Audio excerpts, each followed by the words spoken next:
All right. Yeah, they would go.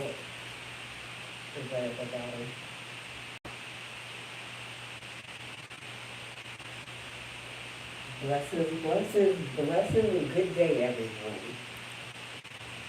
You're here with Lashley. I'm your host on Secure Your Energy, and today we're streaming on Facebook on our Facebook page. Hey, everybody.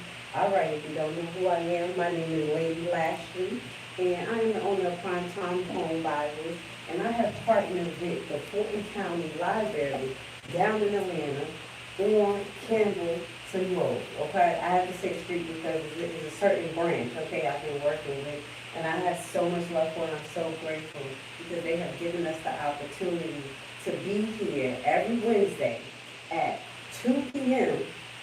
where we do live, well, 2 p.m. where we do live economic development seminars. Okay, if you don't know what that is, we're going to let you know what that is today. So today is our start of we're going to call this our third season, 2.5. Our second season, we kind of cut it short because we wanted to focus in on something, but we're starting fresh for winter, guys. Okay, so if you don't know what this is an economic development seminar that we host every Wednesday at 2 p.m. This is for new business owners, people who are interested in basically getting information, actionable information that will help them get their business ideas together, do an amazing business plan, okay? We have to get that together. And also just put the building blocks of what we need to create a healthy business. And you're going to understand what I say about that. We talk about a lot of how can I say, mindset aspects, tangible things, as well as worldly things. Meaning, or how can I say worldly things? Let me correct that. Family-orientated things. So today we're going to kind of incorporate a few of those concepts in today's topic. Okay, so I want to say thank you for being here. This is season 3. I'm just going to say season 3 with Fulton County Library. I want to say thank you for partnering with us, Prime Time Homebuyers, and here on our sister channel, Secure Your Energy, and here on our Facebook page.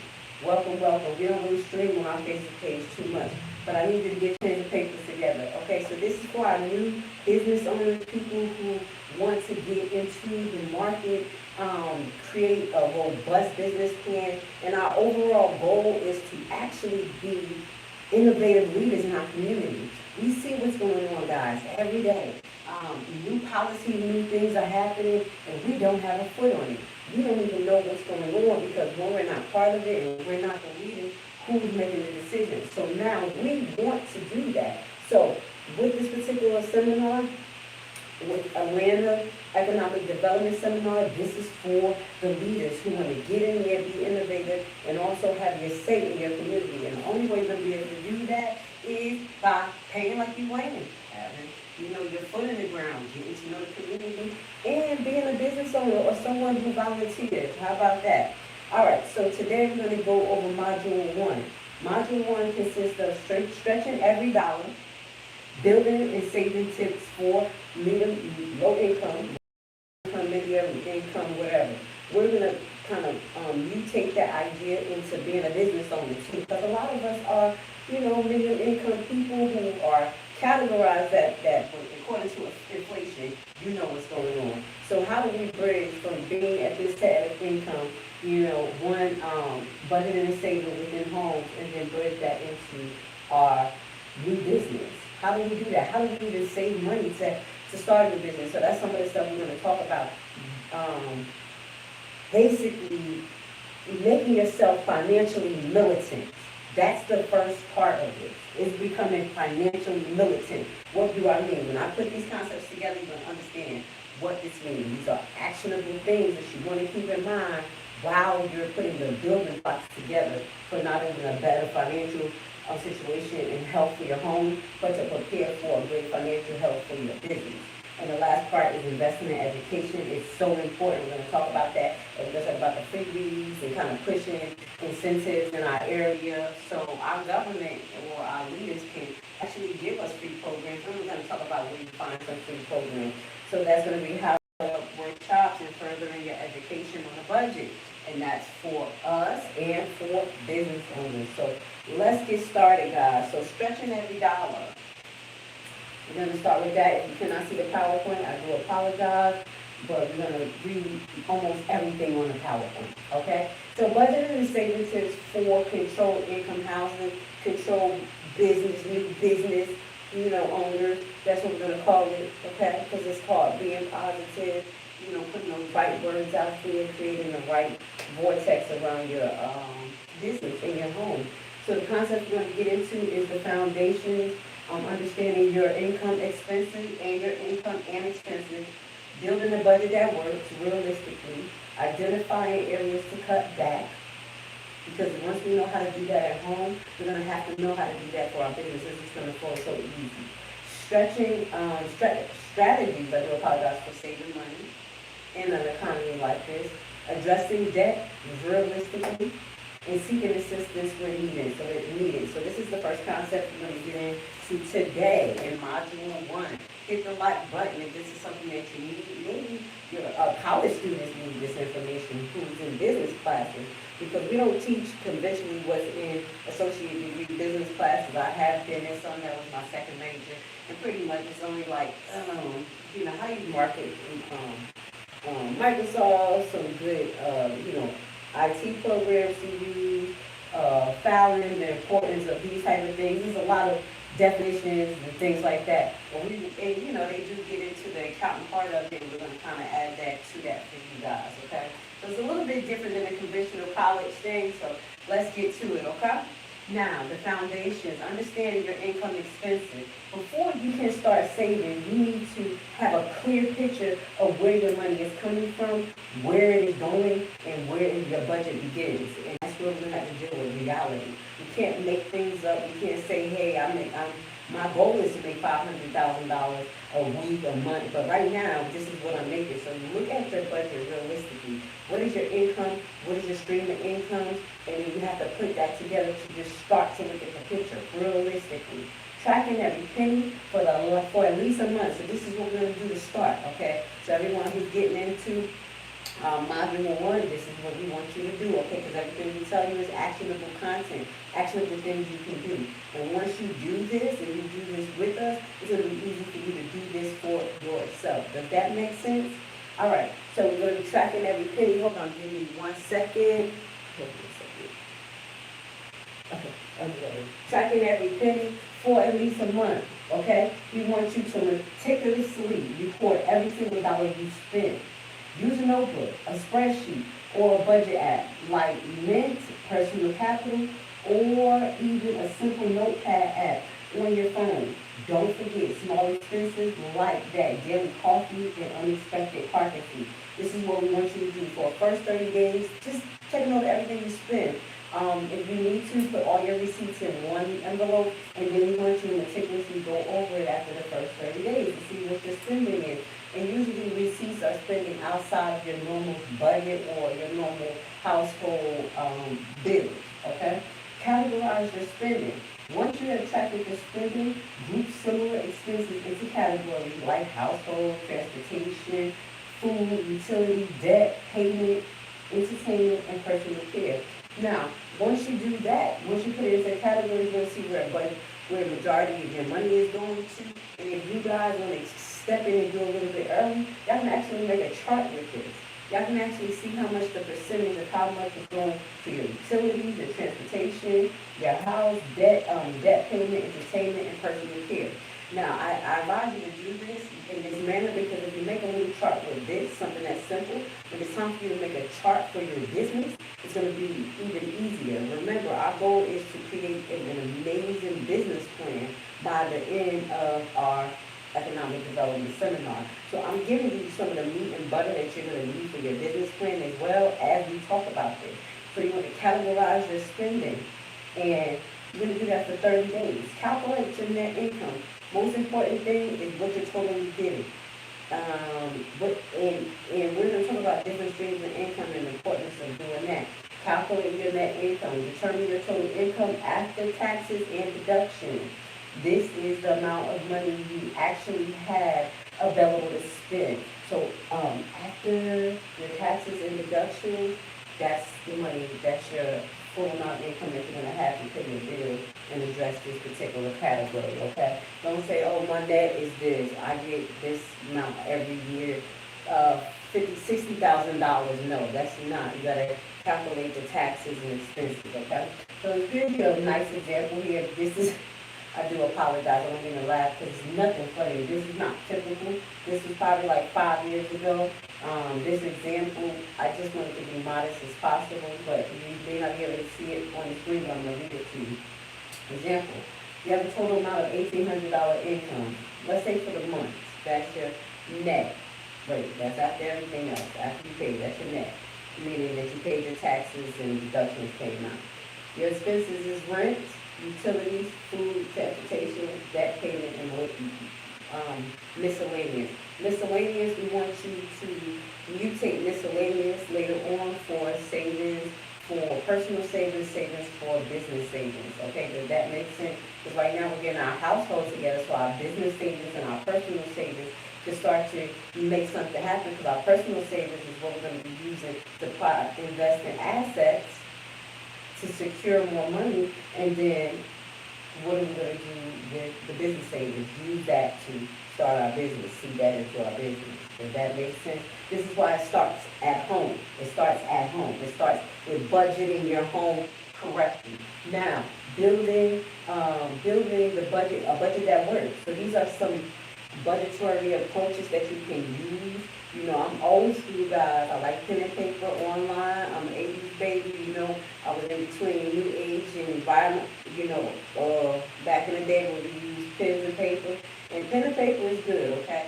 We definitely push that because we have to use that adjacent with AI, because if you depend on AI, it's kill our brain cells. So now, these are some of the ways that you want to approach your budget that may work for you. So let's look at the 50-30-20 rule. You can adjust that to what may work for you. But this rule suggests allocating 50% of your needs to your income to needs, home, transportation, insurance. It usually is about 80%. 30 to wants. Wants, maybe that can include, I don't really like a lot of wants, but maybe you wanted some sneakers. Maybe you needed something more want and a need, a certain type of thing. Okay, so 30 to your wants and 20% to savings. Now that's kind of different, because I think it's 80 to 70% to your household. I'm being modest, and 20% to your wants, and 10% to your savings. I want to adjust that as accordingly, but you gotta have a savings plan. And the first thing that you pay is pay your savings plan first, okay? Yes, we're gonna put our needs first, and then we're gonna pay as much as possible. And we're gonna pay the bills with the higher interest first. You know what it is. For lower income household, this might need to be adjusted. So adjust it as needed. What we just said is 50-30-20 rule modified. Focus on covering your needs first. Minimize your wants and allocating whatever is left over to debt and savings. So minimize your wants, guys. Okay? And that's the same thing that I want you guys to do with your business, because we're going to talk about today on our sister channel, we talk about the principles, or I would just say spiritual principles of creating a prosperous business, and that is knowing your wants and needs, okay? Today we're going to talk about practicing and being thankful, okay? And let's move on. So, the next type of budgeting approach you may work for you is zero-based budgeting. What does that mean? Zero-based budgeting. This method involves allocating every dollar of your income to a specific category, and your total income minusing your expenses equals zero. So basically, you're spending every single penny. And usually that's what we're doing. We try not to, but that's what we're doing. But you want to make sure with the zero-based approach that you have a category for savings. We're not here to play, we're here to slay. You gotta have two categories for savings. 10% goes to your personal savings, 10% goes to your savings, to your business savings. This forces you to intentionally, with every dollar, be intentional with every dollar. Start by covering necessities like rent, food, and then allocating the remainder funds to other categories. Now remember, I want you to do this before you start spending, and the most important things paid. Envelope system, old school. If you're from the islands, you like me, you're old school, you're in the 60s, 40s, whatever. You guys did that. Anything under the mattress, you can trust your household. A more hands-on approach. where you allocate cash to different envelopes labeled with your expense category. And this is a good practice for college students too, because college students, you know, they're not going to the bank and things like that. So if they have the envelope approach where they're taking their money that they need to save, maybe for rent, and putting it in the money where they're putting an envelope. This is what I taught my daughter, and make sure that she doesn't spend it and go straight to the rent. These are people who don't have self-control that much. You know, we all fall short sometimes, but this could be good. Lift that envelope, put it under there for next month's rent. All right, so the envelope method could be great for groceries, gas, entertainment. Do you see what I'm doing? And once the money is in the envelope is gone, you can't spend any more of that category. So if you have it to the side, you already have it budgeted. For instance, if you had a category for entertainment for when you're going to a concert, and they just had that envelope, and that's what they're going to spend. Does that make sense? Debit card home, you're only paying for Ubers or whatever. Okay. So that was a breakdown of the 50-30-20 rule, just to give y'all a heads up. And that focused on covering your needs first, minimizing wants, and allocating whatever is left over to debt and savings. Okay? Savings, then debt. Again, keep in mind, try to keep your basic spending to around 50% of your income. This is with the 50-30-20 rule. And then you're a little bit more keys. 30% may go to variables periodically, and that's kind of like your needs, your wants, but you don't want to have a high want. You got to have some self-control. Okay? We don't want that much. We just want our business to be amazingly established, have a great business plan, and start buying into, having people buy into our product, and getting our product together. 20% should focus on paying debt off and savings, or you can allocate 10% to pay your debt and 10% off of savings, whatever works. 10% off of paying extra debt, because obviously in your main category there's some type of debt that's there for you. Because right after you pay your rent, your insurance, your transportation, your food, you have to think about credit cards if you have that debt. Very important, because that's going to put you right in the hole. And our goal is to make sure that those things are paid on time or a little bit ahead of time, because we want to be borrow ready, okay? Especially as new business owners, we're going to be using our basically personal credit to do that. Does this make sense? Okay, guys, if you like the information I'm giving, please hit the like button. We're giving you action-packed, actionable information. Thank you for being here for this third series of our economic development seminar in Atlanta. If you would like to attend live, we're here every Wednesday at 2 p.m. Or you can tune in on our sister channel, which is Secure Your Energy, also known as Lady Lashley. Let's go. Zero-based budget, making sure that every single thing is allocated to something. Don't let things sit, especially at a time like this, because you may get a little bit of wasteful spending, or you may get a little, how can I say, just like compulsive spending, and we want to get ourselves out of that for right now. We want to make sure every dollar is allocated to something, either savings, lowering down a bill, or paying off your bills, or whatever. Maybe you have something that you have to pay to look forward to, like your kids are graduating. You want to have that set aside as well. So this was an example of the zero base, which is pretty much similar to the other categories. Utilities, put $150 up. Food, $400. I actually keep the food below $350. Even if you got 2 or 3 households, I think that's modest, and that's called shopping with intention, not shopping when you're hungry. Okay. Transportation, that's $100. That's not realistically, because transportation, just gotta throw that out. This is for the insurance, gas, and car payment, and that could be up to $1,000 a month. But this is just to give or take, y'all. Debt payment is say $200, but you know what we're talking about. Okay, just put the categories together. Look at it. It may hurt you. It may hurt your feelings to see it. Once you see what it is, you're gonna be able to attack the monster. Miscellaneous, whatever you need to do. Miscellaneous is like extra spending. You want to modify that, reduce it as much as possible. Maybe if you're a coffee buyer, you buy coffee all the time at Starbucks, buy a pack of Starbucks online discount and make your own at home. Get a little fancy pan. You know how it is. You know how we do. All right, so that's the envelope method. Again, that's good for our teenagers. That's good for our old school. I say college students, because college students know they got to put that money up. And if it's in the bank, they're going to wind up swiping it, and it's going to be a problem. We don't want that, okay? So get talking to them about the envelope method. It works. It works. It works for me. It works for me. All right, so identify the areas to cut back on your reporting. These are some of the things that you need to do as a business owner. You're going to always modify your plans, things that you need to cut back. If your inventory is buying too much, or the person who's making your inventory, your product is too much, you want to find a new person, all types of stuff. But you're already in the mindset of, let me identify what I can do to cut back. I do this at home, so I'm definitely doing this for my business. This is what we're bridging the gap. Healthy home, healthy business. Does that make sense? So some of the overheads you want to cut back. Businesses, we can do a lot online. We can talk about that. But we always want to have brick and mortar. Brick and mortar is an asset no matter what they say about AI, what they say about automated. Own something, be happy, okay? So you want to cut back on things like utilities, entertainment, and food. Sometimes you may want to go on a diet. I'm sorry. I do think that a lot of us do practice some form of gluttony where we let our needs get to, our wants get to us, because sometimes that's our only outlet, especially with stress and things like that. So people use extravagant meals and cooking for that. But which is nice, but you want to make sure you're doing things on a budget, especially right now, since we're going through what we're going through, where SNAP benefits are partially being given.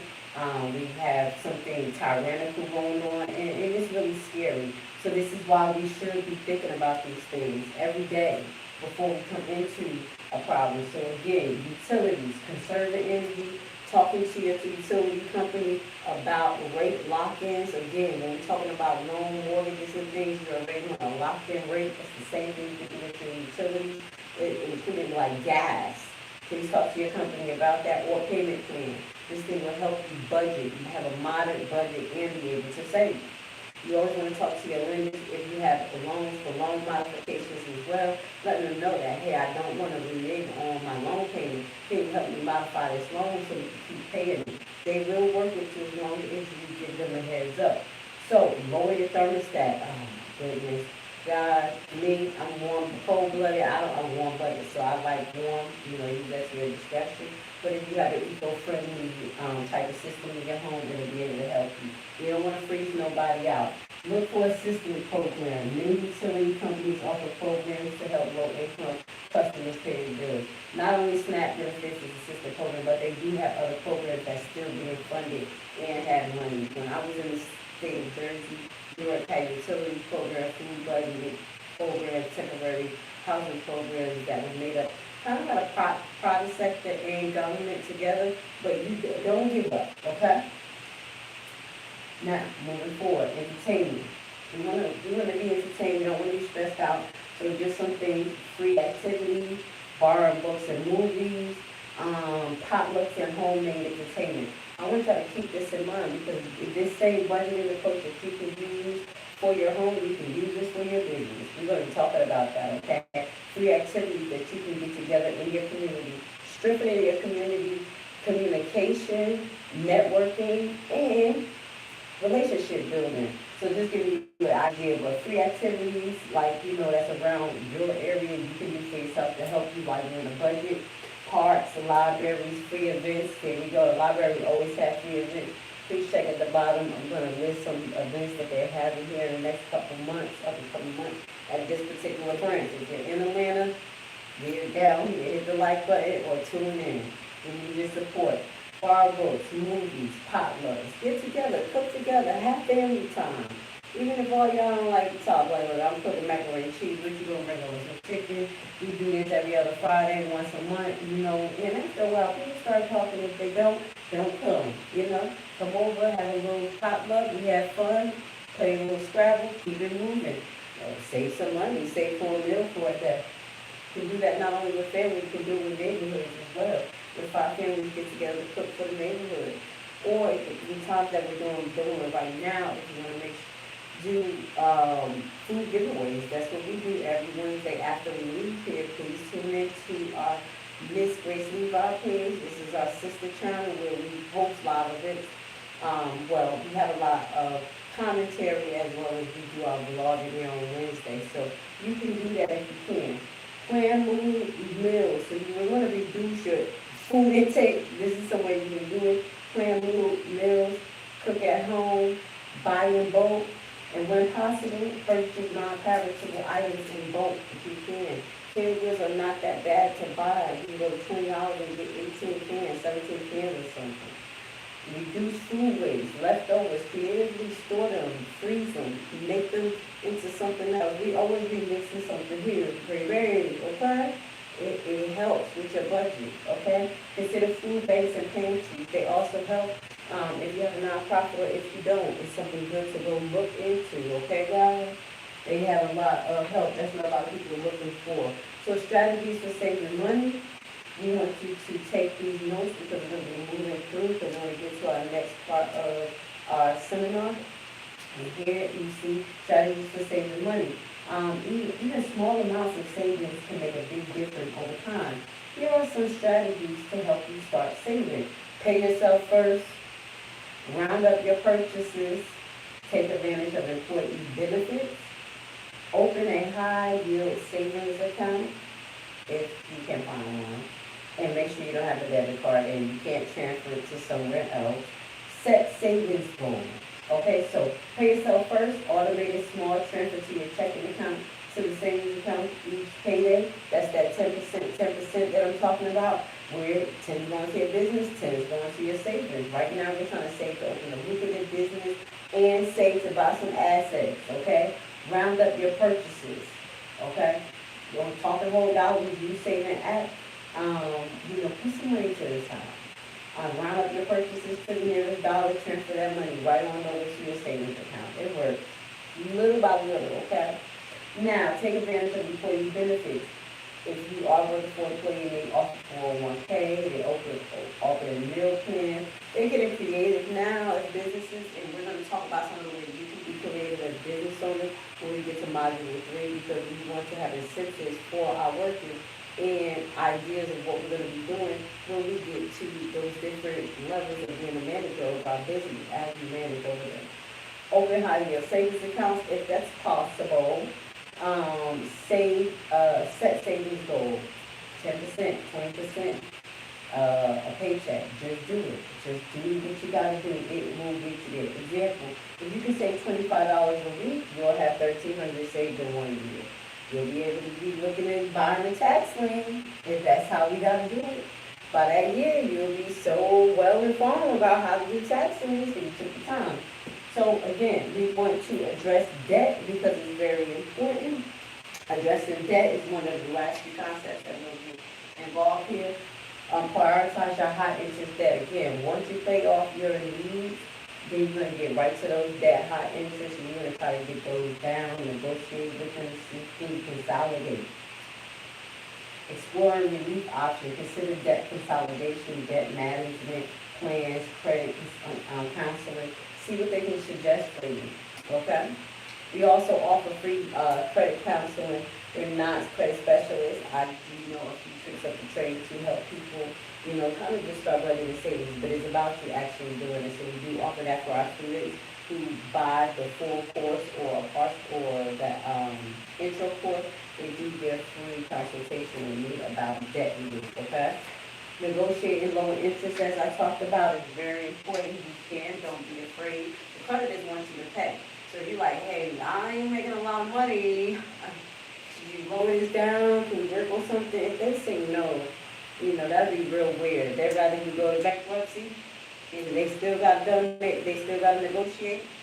I think you have a good chance of the negotiating. Just talk. Closed mouth don't get fed. Okay, guys, you be ready to be able to deal with lenders. Don't be afraid or you can get a no one, yes. Seek assistance when needed. Never be afraid, y'all. Some people, like I said, they don't like to go seek assistance. I used to be that type of person, a little scary, a little weary because it's a pride thing. But again, seek assistance when needed. I said, we're not about to start. The SNAP program, hopefully it do kick in for us one day, just to be honest. But again, if you need it, don't be afraid. Temporary assistance for needy families, provide cash assistance and support. Low income energy assistance programs like WEHIP helps low income housing pay their heating and cooling bills. That may be available, but there are also other institutions that does this. Local food banks and pantries, don't be afraid, okay, guys, especially in times like this. But all I do suggest as community members that we work together. that we do what we need to do to bring food out to the people that we can. If you have extra housing assistance programs, help low-income individuals and families find affordable housing. And that's something that I want to talk about when we're doing it live, because I think a lot of us are having housing issues, especially our younger generation. And I do think the baby boomers, no, not that, we're the sandwich generation right now, should have to come up with a plan to help our kids get into their own home and to have some space for ourselves and our elders, okay? So in summary, we want you to remember this, and I didn't say anything important. Stay consistent and be patient, okay? It's okay. We're not in a rush. One day at a time, step by step, brick by brick. You'd rather use bricks than straws. Build a budget and savings take time and effort, guys. Don't get discouraged. If you experience setbacks, the key is to stay consistent, be patient with yourself, and celebrate your progress along the way. And that's when I say be positive, be thankful. We're going to be talking about that today. And that's one of the ways of business prosperity. Remember that every small step you take towards financial stability is a victory. Okay, guys? All right, so if you like what I'm sharing here, please hit the like button. We're on module number 1 right now, starting back our economic development seminar. And I'm so grateful to be here. So, again, was this it? Hold on, there we go. Now we're going to be moving into, what time is it? Oh, we're still good. Okay, moving. We want to get into 7 concepts for passing down generational wealth. Okay, no, let's do investing in education. Let's do investing in education, and then we're going to get into the concept of generational wealth. You know why it's so important? Because we want to create a legacy. Not only do we have to teach ourselves how to budget and save and things like that, we want to teach our kids. And that's why we're talking about this right at the beginning of our seminar. Me being a homeschool mom, this is some of the things that I have taught my kids from the beginning of business, etiquette, paying bills, things like that. Okay, so let's get into that. Then we're going to get into the last part, which is building generational wealth. This one is, okay, that's building generational wealth. And this one is important about investment, education, and workforce development. Now, we're going to put this in the first module. The reason why, because it is important to do so. There's a lot of free programs out there, guys. I'm out here. Other programs out here, I have a lot of free things on my page. Check it out. Educate yourself. Listen to it like it's a seminar. Listen to it like it's a podcast. But it's free. It's something that you... What I have learned from being second generation or first generation from Haiti, being born here, is that one thing you can do is take what's on in your mind. You can always take what you learn and apply it somewhere else and crush it. Okay? So that's what we're going to be talking about right here. Investing in education. Not too long, not too long. Okay? We give you some innovative ideas. Okay? And also, we talk about it right now as a business owner and stuff. So why investing in education is important? Because that's an asset. We got to talk about asset and liability. Your mind is an asset. What you learn is an asset. So, why invest in education? The return on investment, increase earning potential, economic growth, reducing crime rate because you got more common sense. I'm just saying. Improving health outcomes and enhance civic engagement. Why? How does it do that? Increase earning potential. Skilled workers command higher wages, leading to improving living standards and reducing reliance on social safety net. So this is why you want to get a trade. This is why you want to talk to your kids about getting a trade behind starting to build a business. If you're going to be a plumber, look to be a plumbing business. Look to be a self-contractor that self-contract other plumbers. Be creative. Economic growth. Also, your return is economic growth, as well as train workforce, attract businesses, foster innovation because you're creative, you're using your critical thinking skills, and fuel economic expansion. We need all the brains as much as possible to be able to think so we don't be dependent on outside resources. It helps reduce crime rates because individuals who like to learn think, okay? Providing individuals with opportunity and meaningful employment can decrease crime and provide improved community safety. That's another aspect to it. When people value themselves in their education, they value each other. Crime goes down. Poverty brings crime. Ignorance brings crime. Improved health outcomes. Studies show a correlation between educational level and a better health outcome, ultimately reducing healthcare costs because you're making better decisions. And these are the concepts that you want to talk to your kids about. You want to embed this into them. This is going to go into us building generational wealth. This is what our business is here for. We don't want it just for us. And a lot of us didn't think about that. And we have these amazing businesses and we can't even pass it to our kids because they don't even want it.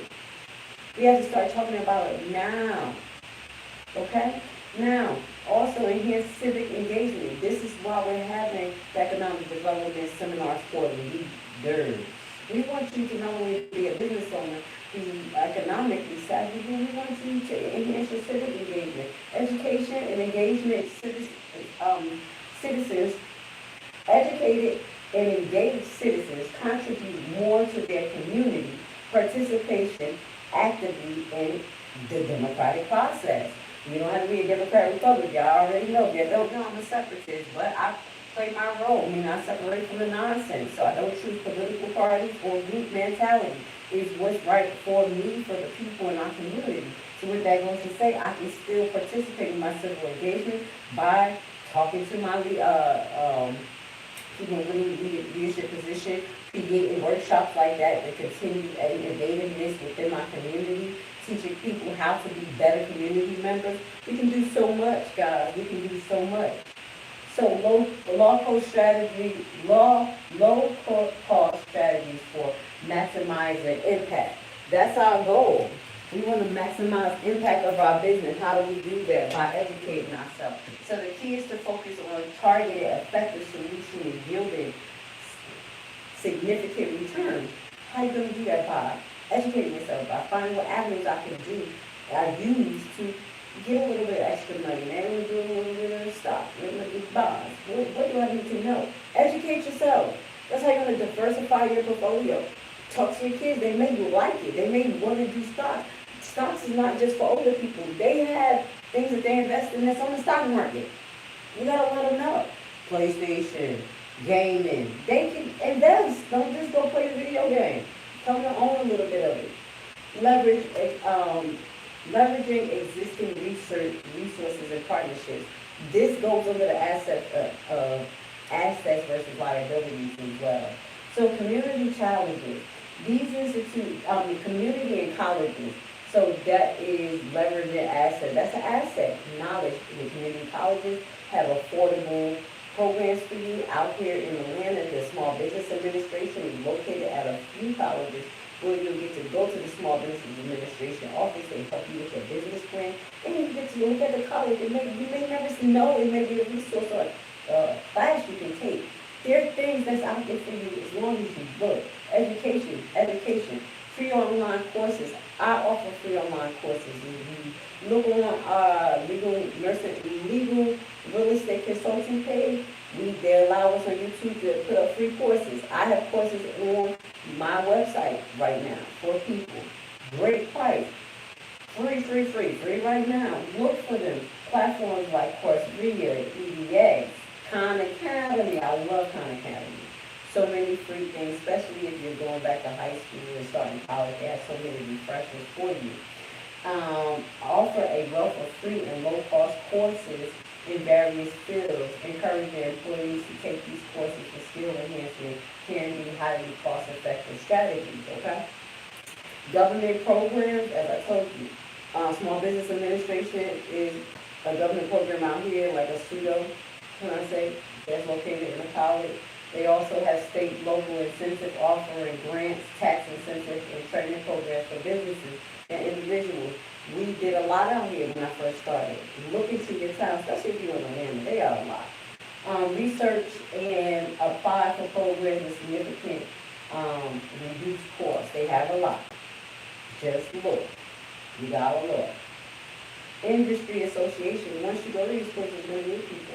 You're gonna network. You're gonna have people that's kind of on the same page as you or close, or maybe just got your resources. You see what I'm saying?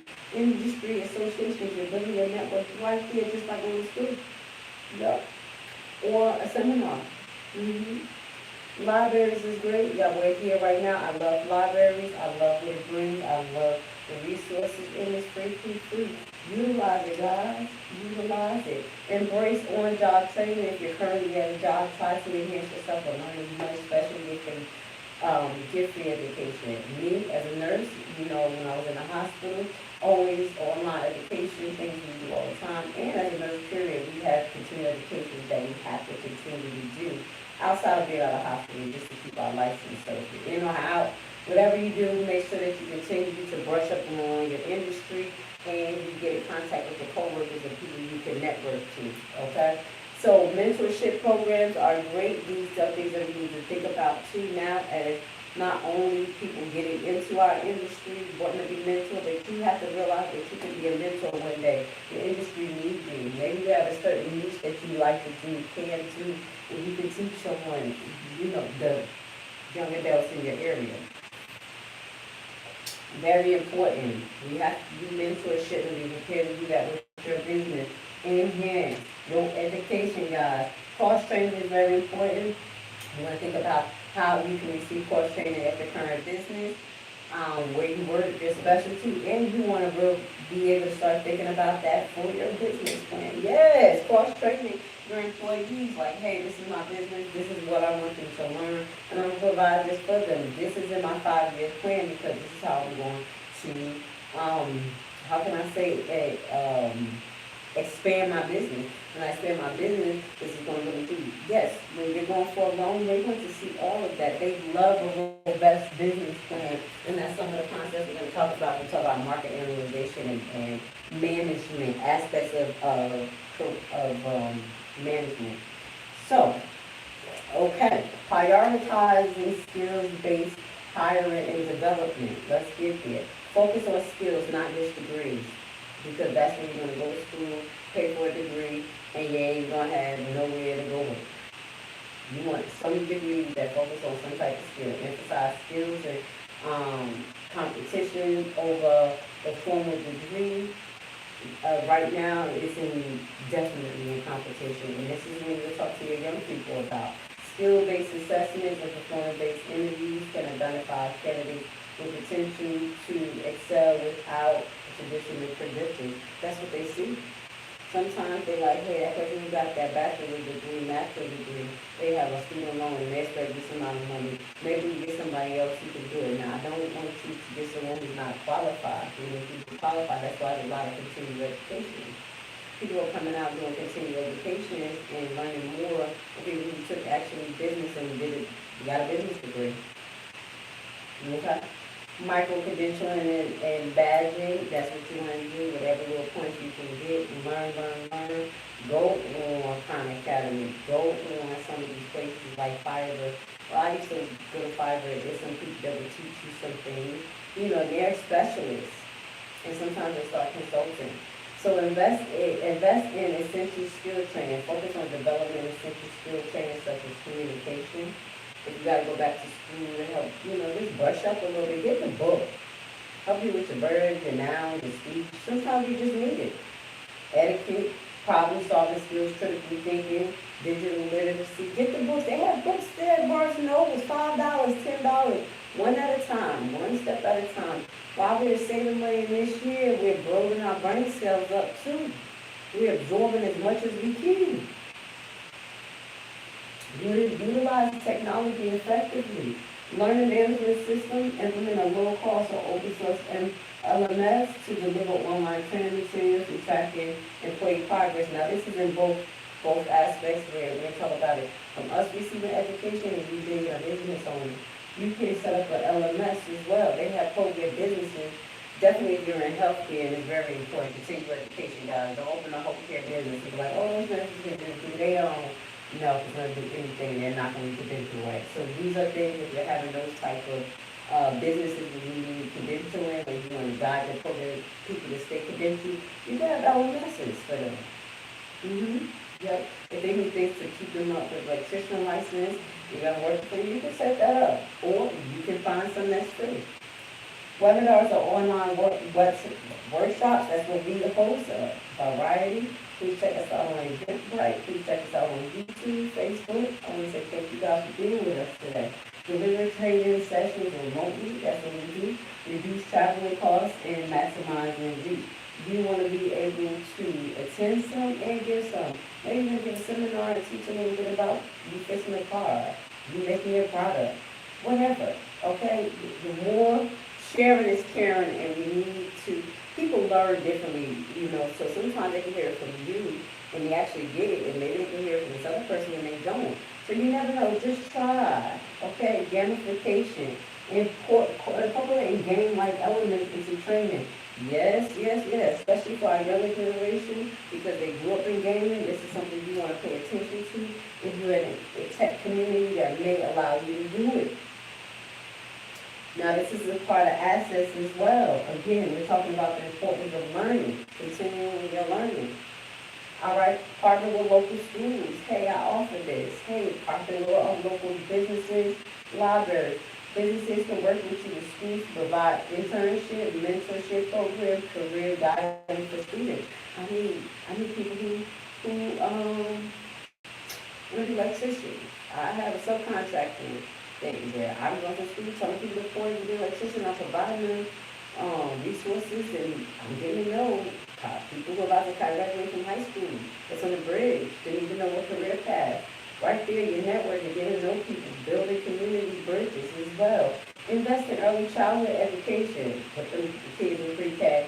Studies consistently demonstrate the long-term benefit of early childhood education. Support early childhood programs can have a profound impact on the future workforce development in your household.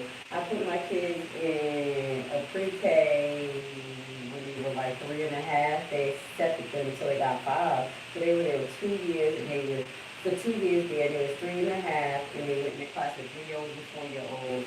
Learning how to potty train, learning colors, things like that. And they even had a baby side, so the babies could be there from 6 months to 2 years old and they bridge over. That was an early education. I loved it. What? Colors and everything. Books, okay? Also focus on adult literacy programs, okay? And this is where you're going to build your partnership with. Improve basic literacy and numerical skills for adults. Don't let them just we cannot depend just on calculators and AI, guys. All right, we have to incorporate our paper pen learning with our AI technology. Very important. This can unlock opportunities for future education and employment. Okay, we have to keep up with AI. That's not just only how to use AI.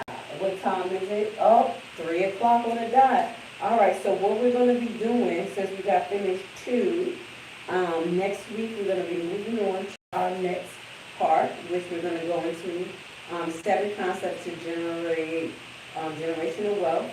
And then we're going to go into developing strategies for low-income areas and understanding the unique challenges, okay? And I think we're going to be able to do those 2 next week. It's going to be just great, okay? So I do want to say thank you so much for being with us. What we try to do is not go over an hour. You don't want to bust your brains up, okay? We want to make sure that you comprehend everything we say. You can rewind, because I know I talk a little fast, and use these concepts we talked about to be actionable. Okay?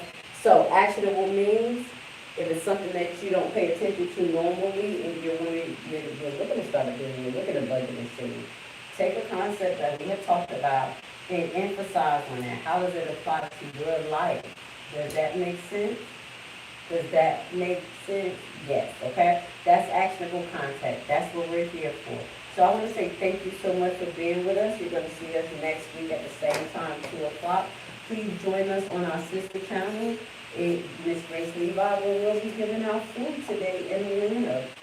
We have a great meal today for them, and we just love to do that. With that being said, please hit the like button. We hope to see you here in person.